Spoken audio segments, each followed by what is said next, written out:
Bismillahirrahmanirrahim and Assalamu alaikum. You are watching to Veterinary Science for You channel with Dr. Muhammad Iltaf Hussain.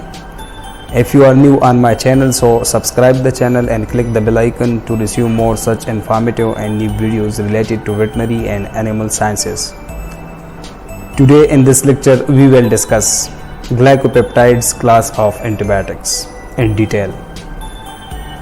Glycopeptide antibiotics are a class of drugs of microbial origin that are composed of glycosylated cyclic or polycyclic non-ribosomal peptides that inhibits cell wall formation by inhibiting peptidoglycan synthesis. They are used for treating methicillin-resistant Staphylococcus aureus (MRSA) infections and enterococcal infections which are resistant to beta-lactams and other antibiotics. Now we come to the history of glycopeptides class of antibiotics. So vancomycin was isolated in 1953 and used clinically by 1958, while teicoplanin was discovered in 1978 and became clinically available in 1984. Telavencin is a semisynthetic lipoglycopeptide derivative of vancomycin approved by FDA in 2009. Teicoplanin has historically been more widely marketed and thus more used in Europe compared to US. Teicoplanin also has an increased half-life compared to vancomycin, as well as having better tissue penetration. Teicoplanin is more acidic, forming water-soluble salt, so it can be given intramuscularly. Teicoplanin is much better at penetrating into leukocytes and phagocytes than vancomycin. Since 2002, isolates of vancomycin-resistant Staphylococcus aureus (VRSA) have been found in the USA and other countries. Glycopeptides have typically been considered the last effective line of defense for cases of MRSA. However, several newer classes of antibiotics have proven to have activity against MRSA, including in 2000 linezolid of the oxazolidinone class and in 2003 daptomycin of the lipopeptide class. Now some research are also carried out on glycopeptide class of antibiotics. So several derivatives of vancomycin are currently being developed, including orithavancin and dalbavancin. Both are lipoglycopeptides. Possessing longer half-lives than vancomycin, these newer antibiotics may demonstrate improvements over vancomycin due to less frequent dosing and activity against vancomycin-resistant bacteria. Now, a mechanism of action of glycopeptides class of antibiotics. So some members of this class of drugs inhibit the synthesis of cell walls in susceptible microbes by inhibiting peptidoglycan synthesis.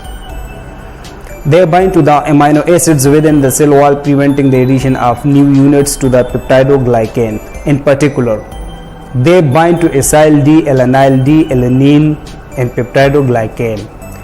Many glycopeptides inhibit the function of glycosyl transferases, which polymerase amino acid or sugar building blocks into peptidoglycan.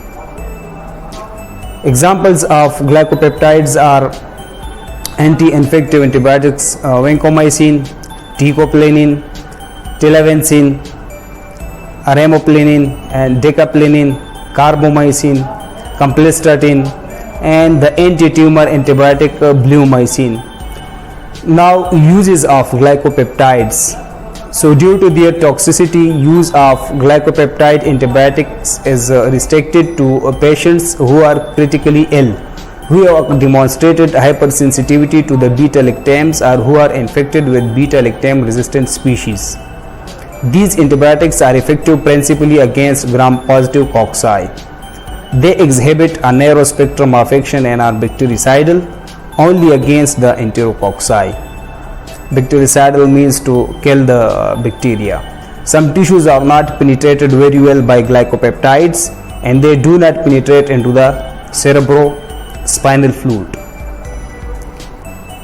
Glycopeptide antibiotics are usually reserved for the treatment of serious infections caused by MRSA, Streptococcus are Enterococcus bacteria, which are resistant to beta-lactams and other antibiotics such as Clostridium difficile associated diarrhea, endocarditis, enterocolitis, nosocomial pneumonia, severe skin and skin structure infections, bacteremia, bacterial infections, bone infection, burns, external febrile neutropenia, meningitis, methicillin resistant staphylococcus aureus infection, peritonitis, pseudomembranous colitis, sepsis, shunt infection, surgical prophylaxis.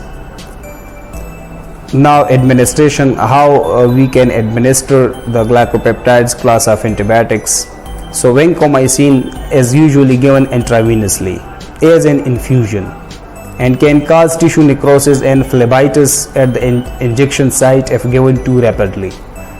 Oral preparation of vancomycin are available, however they are not absorbed from the lumen of the gut, so are of no use in treating systemic infections.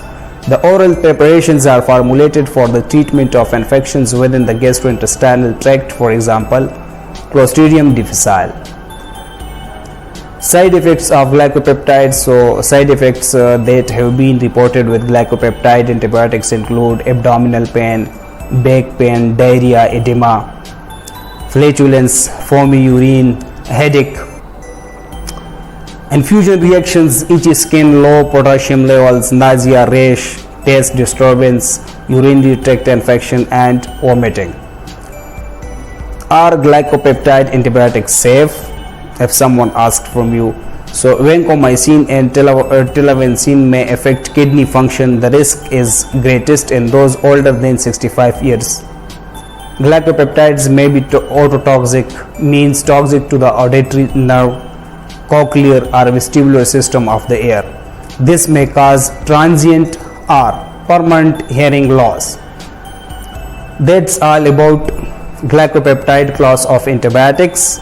If you have any question or any suggestion, so you may ask or you may suggest in the comments. And thank you so much for watching, and don't forget to subscribe my channel and click the bell icon.